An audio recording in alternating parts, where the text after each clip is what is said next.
एक बार अग्नि, इंद्र देवता और यमराज ने फैसला किया कि राजा शिवी बड़ा दानी है, बड़ा परोपकारी है, उसकी शरण में जो चला जाता है उसकी बड़ी मदद करता है।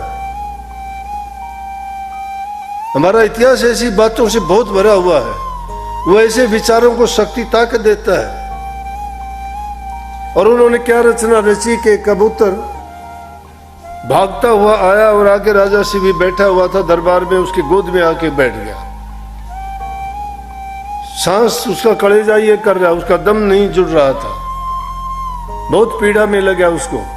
राजा शिवी ने उसको लिया, उसके ऊपर हाथ फेरा, उसको सहलाया, उसको शांति मिली। वो तो एक रचना रची हुई थी। पीछे पीछे बाज आ गया भागता हुआ।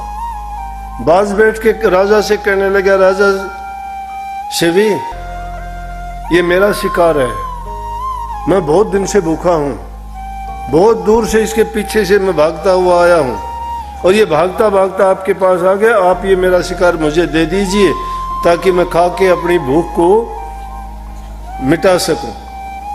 राजा शिवी कहने लगे, ये मेरी शरण में आया, ये जीव मेरी शरण में आया, मेरी शरण में नहीं आया होता तो मैं कुछ नहीं कहता, लेकिन अब ये मेरी शरण में है, मैं इसको तो दे नहीं सकता। आप और कुछ चाहो तो ले सकते हो।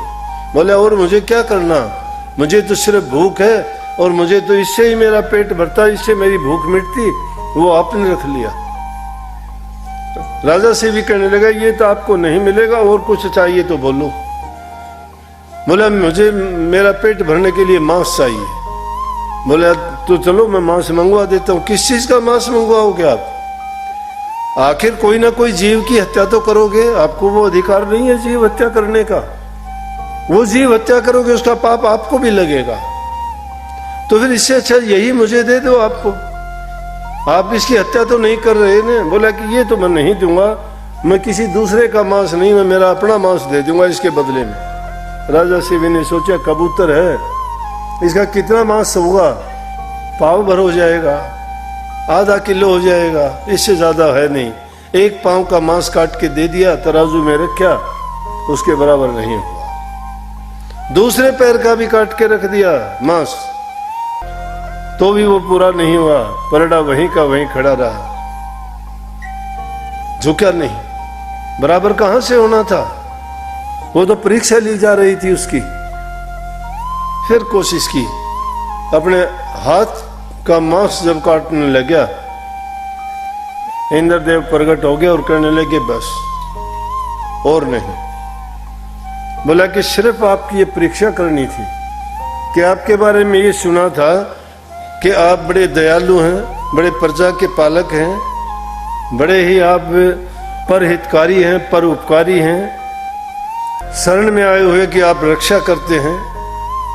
ये बात आपको बताने का मेरा सिर्फ इतना ही मतलब है कि देखो एक इंसान एक जीव को बचाने के लिए उसकी शरण में आए हुए जीव के बदले जो अपने शरीर का मांस देने के लिए तैयार हो जाता है और वो उसको फिर भी बचाता है, उसको नहीं देता, शरणागत की लाज रखता है। अरे प्रभु तो सारी दुनिया का रक्षक है, उसकी शरण में जाओगे तो वो तुम्हें छोड़ देगा क्या? वो तुम्हें सौंप देगा क्या काल के हाथ में के जाओ? वो सारी आपदाओं से, विपदाओं से, परेशानियों से बचाने वाला है। सच्चे दिल से अगर उसकी शरण में जाओ तो भगत प्रहलाद भी तो इसी तरह से सच्चा था, वो झूठा नहीं था। बचाया कि नहीं बचाया?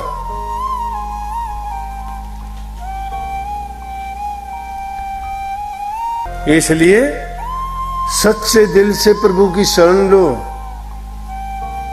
2 घड़ी आराम से बैठ के गुरु ने जो नाम दिया उसे नाम का चिंतन किया करो, सुमरण किया करो। दुनियादारी की बातों से बेखबर होके, निश्चिंत निर्भय होके एकाग्रचित हुआ करो कुछ समय के लिए। बाहर नहीं अंदर में प्रवेश किया करो। इन आंखों को भी बंद कर लिया करो, कानों से भी कुछ ना सुना करो।